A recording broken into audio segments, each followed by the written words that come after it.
आज हम पढ़ेंगे दो चरों में रैखिक समीकरण। ठीक है, तो दो चरों में रैखिक समीकरण। अब क्या होता है चर और क्या होता है अचर। तो एक तो चर होता है जैसे एक्स वाई जेड, जो कि अल्फाबेट होते हैं। इनका मानना हमें पता नहीं होता, लेकिन इन्हें आपस में जोड़ा भी नहीं जा सकता, घटाया भी नहीं जा सकता, गुना भी नहीं किया जा सकता, ना भाग किया जा सकता है। ये जैसे होते हैं वैसे ही रहते हैं, इसीलिए इन्हें चर बोलते हैं, वेरिएबल। और ये जो गिनती होती है 0 1 2 जितनी भी, तो इनको आपस में जोड़ भी सकते हैं, घटा भी सकते हैं, गुना भाग करा जा सकता है।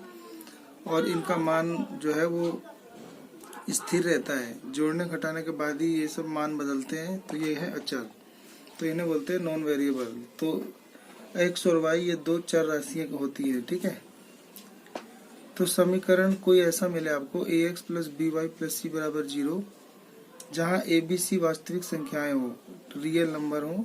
वास्तविक संख्याएं कौन सी होती हैं? परिमेय, अपरिमेय, जितनी भी संख्याएं होती हैं, प्राकृत, पूर्ण, सम, विषम, अभाज्य, पूर्णांक, सारी सारी वास्तविक संख्याएं होती हैं। ठीक है, तो परिमेय अपरिमेय सबका जोड़ समूह क्या होती है? वास्तविक संख्या, रियल नंबर। तो x के साथ कुछ गुना होगा वो a, जो y के साथ गुना होगा b, और प्लस एक बिना एक्स वाई के साथ होगा वो होगा सी। तो इन तीनों का ऐसा समूह बराबर 0 आता हो, तो इसी को समीकरण कहते हैं। ये एक रैखिक समीकरण इसलिए होता है क्योंकि इसका अगर हम ग्राफ खींचे तो वो एक सरल रेखा, सीधी रेखा होती है। ठीक है, तो नोट एक्स तथा वाई, कभी भी एक्स 0 नहीं होगा यहाँ पे और ना वाई 0 होगा। तो दो चरों एक्स और वाई में रैखिक समीकरण कहलाते हैं।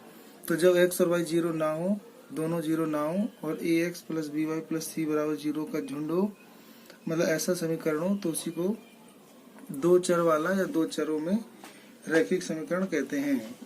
नोट एक्स तथा वाई चर राशियां कहलाती हैं। चर में हो गया X Y Z A B C सब, और अचर में हो गया 1 2 3 4 सारी गिनतियां। ठीक है, यदि x का मान अल्फा हो और y का मान बीटा हो, तो दिए गए समीकरण, जो क्वेश्चन में दिया रहेगा ऐसा समीकरण a x plus b y plus c बराबर 0 को संतुष्ट करेंगे।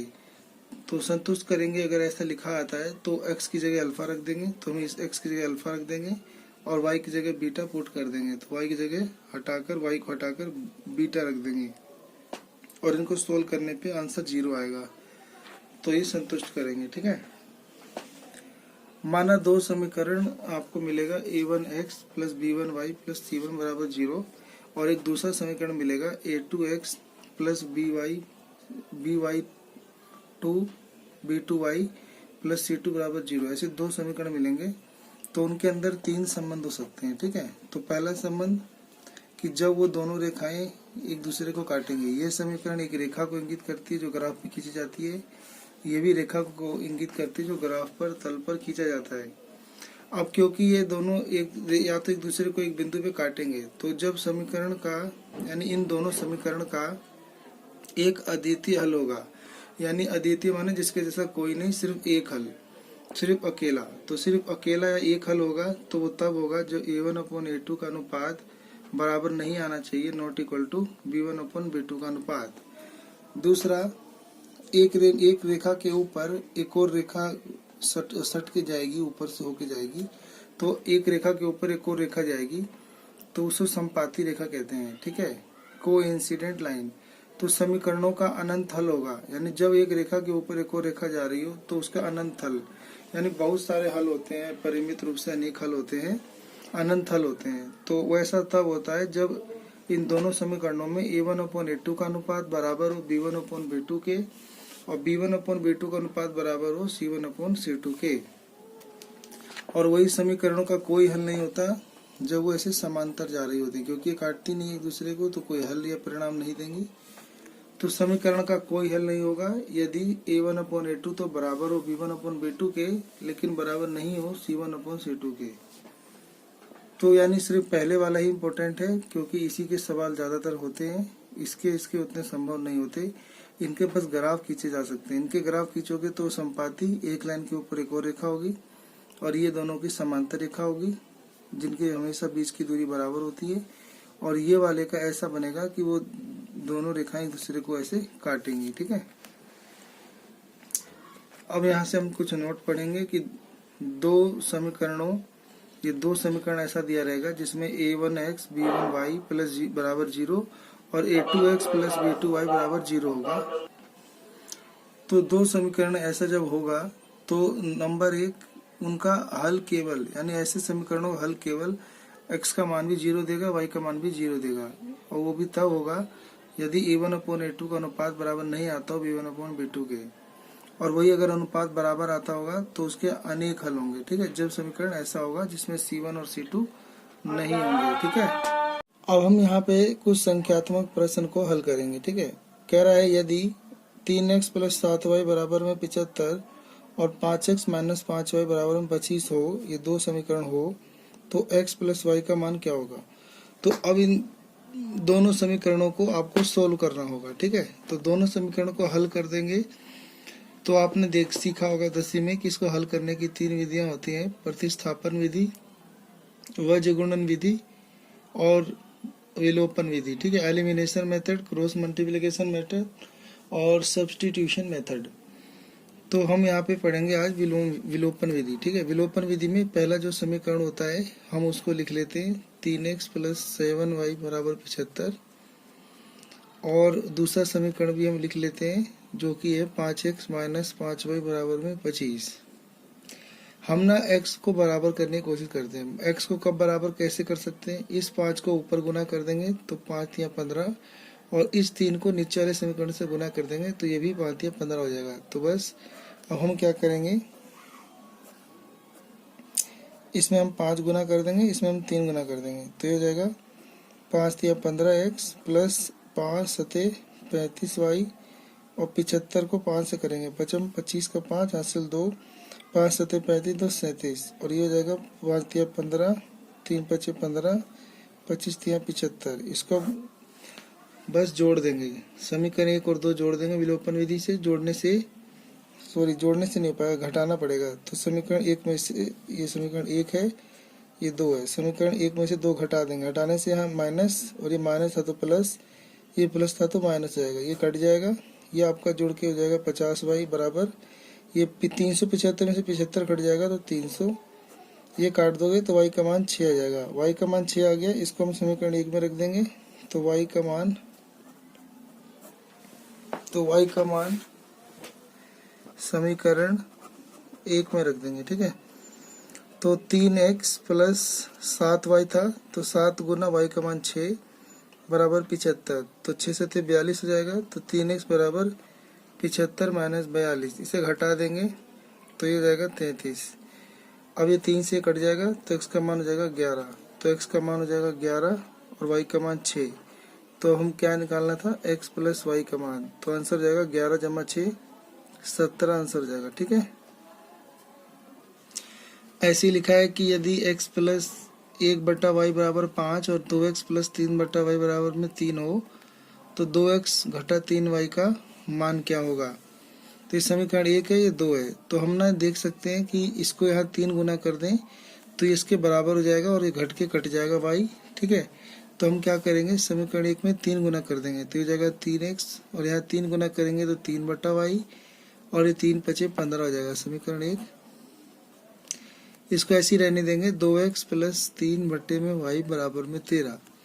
अब घटा देंगे तो माइनस माइनस माइनस, ये घटाएंगे तो x, ये घटाएंगे कट जाएगा, और ये वाला 2 आ जाएगा, तो x का मान 2 आ जाएगा, इसको हम यहाँ रख देंगे। तो x प्लस 1/y बराबर 5 था, तो x की जगह 2 रख देंगे, तो 1/y बराबर 2 उधर जाके घट जाएगा तो 3 बच जाएगा, 2 उधर जाके घट जाएगा ना, 5 में 2 तो 3, तो इसको तिरछा गुना करेंगे, y का मान हो जाएगा 1/3। ठीक है, अब हमें क्या निकालना था, 2x घटा 3y का मान, तो 2 गुना x का मान 2 और घटा 3 गुना y का मान 1/3, 3 से ये 3 कट जाएगा, तो 2 दूनी 4 घटा 1, तो आपका 3 आंसर हो जाएगा। ठीक है, लिखा है कि सिद्ध करो कि ये जो समीकरण है इनका कोई हल नहीं है। ठीक है, तो हमने पढ़ा है कि जब a1/a2 बराबर b1/b2 बराबर नॉट इक्वल टू c1/c2 होता है तो उसके कोई हल नहीं होता। तो हम यहाँ पे ढूंढेंगे a1, तो 3x प्लस 4y बराबर 2 है, तो इधर आके घटा 2 हो जाएगा, उधर 0 छोड़ देंगे, तो यहाँ A1 का मान हो जाएगा 3, A2 B1 का मान हो जाएगा 4 और C1 का मान -2। ऐसे दूसरा समीकरण ले लेंगे 6x प्लस 8y -5 बराबर 0। ये प्लस का 5 इधर रखे, -5 बराबर 0। A2 का मान 3, B2 का मान 8 और C2 का मान हो जाएगा -5।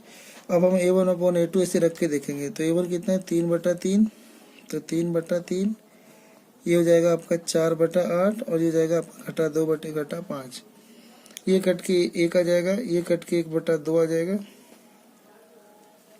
सॉरी ये तो 6 था, तो 1/2 1/2 ये तो बराबर आ रहा है, लेकिन ये बराबर नहीं आ रहा है, ये 2/5 आ रहा है, माइनस माइनस प्लस जाएगा। तो यानी ये शर्तें पूरी हो गया। तो लिख देंगे कि हाँ ये जो है इसके कोई हल नहीं है, ठीक है, इस समीकरण का कोई हल नहीं है। वो क्यों नहीं है? क्योंकि तीसरा बराबर नहीं आ रहा है, ठीक है। अब पूछा है कि ये जो समीकरण है इसके कितने हल होंगे, क्या केवल एक हल होगा, कोई हल नहीं होगा, दो हल होगा, अनंत हल होगा। तो इसको हम देखते हैं। तो इसमें हमें A1 मिल जाएगा 3, B1 मिल जाएगा घटा 1 और C1 मिल जाएगा, ये प्लस का 5 है इधर आके -5। ऐसे ही आपका A2 मिल जाएगा 6, B2 मिल जाएगा घटा 2 और C2 मिल जाएगा घटा 10। बट्टे में रख लेंगे ताकि अनुपात पता चल सके। तो 3/6 कट के 1/2, ये माइनस माइनस कट जाएगा तो 1/2, ये भी कट जाएगा तो 1/2 हो जाएगा, ठीक है। तो जब ऐसा अनुपात होता है कि A1/A2 बराबर होता है B1/B2 और बराबर C1/C2, तो ऐसे क्वेश्चन के क्या होते हैं, इसके बहुत सारे हल होते हैं। तो आंसर जाएगा अनंत हल है, ठीक है। हमारे पास एक क्वेश्चन है कि इस समीकरण को हल करना है। तो ये लिखा है 23x माइनस 29y बराबर में 98 और दूसरा लिखा हुआ है 29x माइनस 23y बराबर 110। अगर हम ध्यान से देखें तो ये 23 है, ये 29 है और यहाँ 23 से 29 है, उल्टा सा दे रखा है। तो ऐसे क्वेश्चन को हम ऐसे कर सकते हैं कि एक बार इन्हें जोड़ लेंगे और एक बार इन्हें घटा देंगे, ठीक है। तो एक बार ना इन्हें जोड़ेंगे, एक बार घटाएंगे, तो हमें समीकरण बन जाएगा 2 और उन्हें सोल्व कर देंगे, ठीक है। तो एक बार हम ना इन्हें जोड़ लेते हैं। तो ये जोड़ने, तो एक बार लिख देंगे समीकरण 1 और 2 जोड़ने पर, ठीक है। फिर दोबारा क्या कर देंगे, समीकरण 1 में से 2 घटाने पर, ठीक है। तो एक बार इन्हें जोड़ो, तो जोड़ने पे कितना आएगा, 9 3 12 का 2 हासिल 1, तो ये हो जाएगा 52x। इन्हें भी जोड़ोगे तो 9 3 12 का 2 हासिल 1 52y। इन्हें जोड़ोगे तो कितना आएगा, तो 8 208, ठीक है। कोमा ले लेंगे 52, तो ये जाएगा x माइनस का y बराबर 208। 52 के पाने से कट जाएगा 4 बार में, तो x माइनस वाई का मान 4 जाएगा, समीकरण 3 मान लेंगे, ठीक है। इसमें सब घटाएंगे, समीकरण 1 में से 2 घटाएंगे। अब ना 23x में से 29 घटाएंगे तो ये हो जाएगा माइनस का 6x। अब इसमें से जब ये वाला घटाएंगे तो ये हो जाएगा आपका माइनस का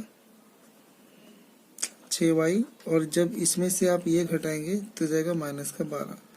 माइनस माइनस कॉमन ले लेंगे तो माइनस कट जाएगा तो प्लस बचेगा, तो 6 भी कॉमन ले लेंगे, -6 कॉमन ले लेंगे ना, तो x प्लस वाई बराबर ये हो जाएगा आपका -12। अब ये 6 से कट जाएगा, 6 दूनी 12, माइनस माइनस कट जाएगा तो x प्लस वाई बराबर 2 हो जाएगा। ये समीकरण 4 हो जाएगा। अब हम इन दोनों समीकरणों को हल कर देंगे, ठीक है। तो समीकरण 3 व 4 जोड़ने पर, ठीक है, तो x माइनस वाई बराबर 4 और x प्लस वाई बराबर 2 जोड़ोगे तो x से जोड़ के 2x बराबर ये जाएगा 6 और y कट जाएगा, तो x की वैल्यू जाएगा 6/2, यानी कट के x की वैल्यू 3 आ जाएगा। तो x का मान यहाँ समीकरण 3 में रख देंगे। तो x का मान समीकरण 3 में रखने पर, तो x माइनस वाई बराबर 4 था, तो x का मान यहाँ 3 रख देंगे, तो 3 उधर घट जाएगा, तो 4 घटा 3, तो माइनस वाई का मान आ जाएगा घटा मतलब प्लस का 1 आ जाएगा, तो माइनस उधर भेज देंगे, वाई की वैल्यू -1, तो x की वैल्यू 3 हो जाएगा और y की वैल्यू -1। ये हमारा हल हो जाएगा, ठीक है।